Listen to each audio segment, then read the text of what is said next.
exploration. Welcome to week 6 of English lesson on phrases, clauses, and sentences. This lesson explains the forms, differences, and relationship among phrases, clauses, and sentences. This also highlights the ways in writing and forming phrases, clauses, and sentences.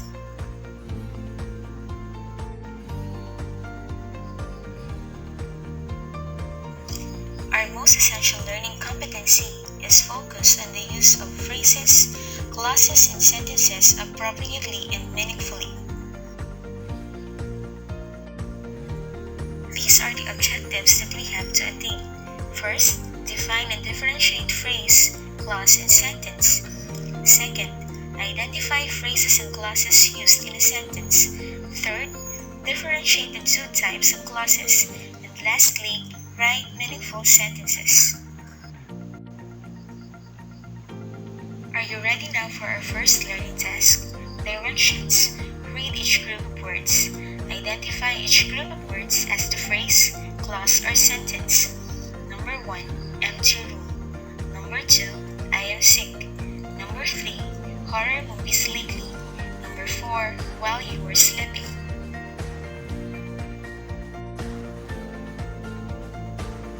Number 5, I found my coin purse under my bed. Number 6, if I were a boy. 7, above the clouds. 8, although she graduated. 9, but she fixed it.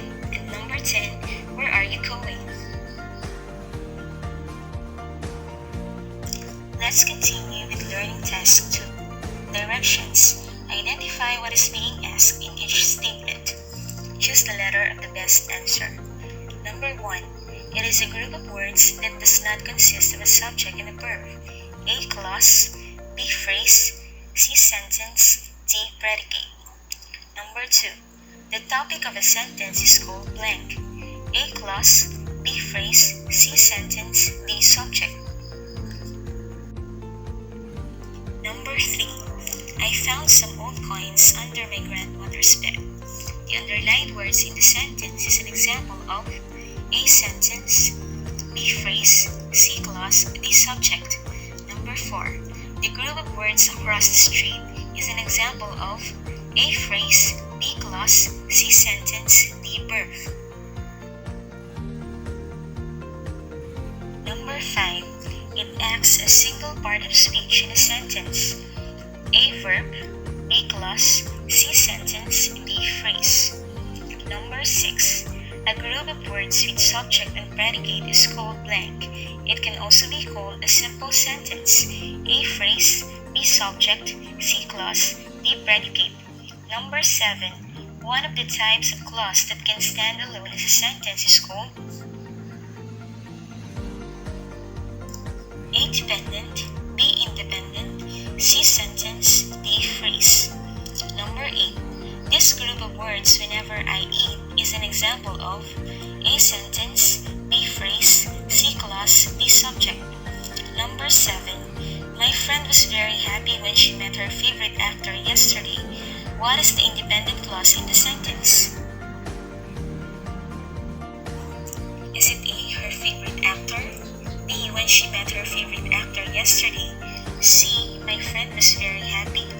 Or D, my friend was very happy when she met her favorite actor? Last number. Blank is part of a sentence which can be dependent or independent. A, predicate. B, phrase. C, clause. D, sentence. Let us now move on with the discussion of phrase, clause, and sentence. First, what is a phrase? A phrase is a group of words that stands together as a single grammatical unit, typically as part of a clause or a sentence. It cannot stand alone as it does not contain a subject and a verb. It does not give a complete idea. It usually consists of an article, preposition, or noun. A phrase acts as a noun, an adjective, or an adverb in a sentence, so it can also be defined as a group of related words which lacks a subject and a verb that acts as a single part of speech in a sentence. Examples: on the table, having no subject and no verb.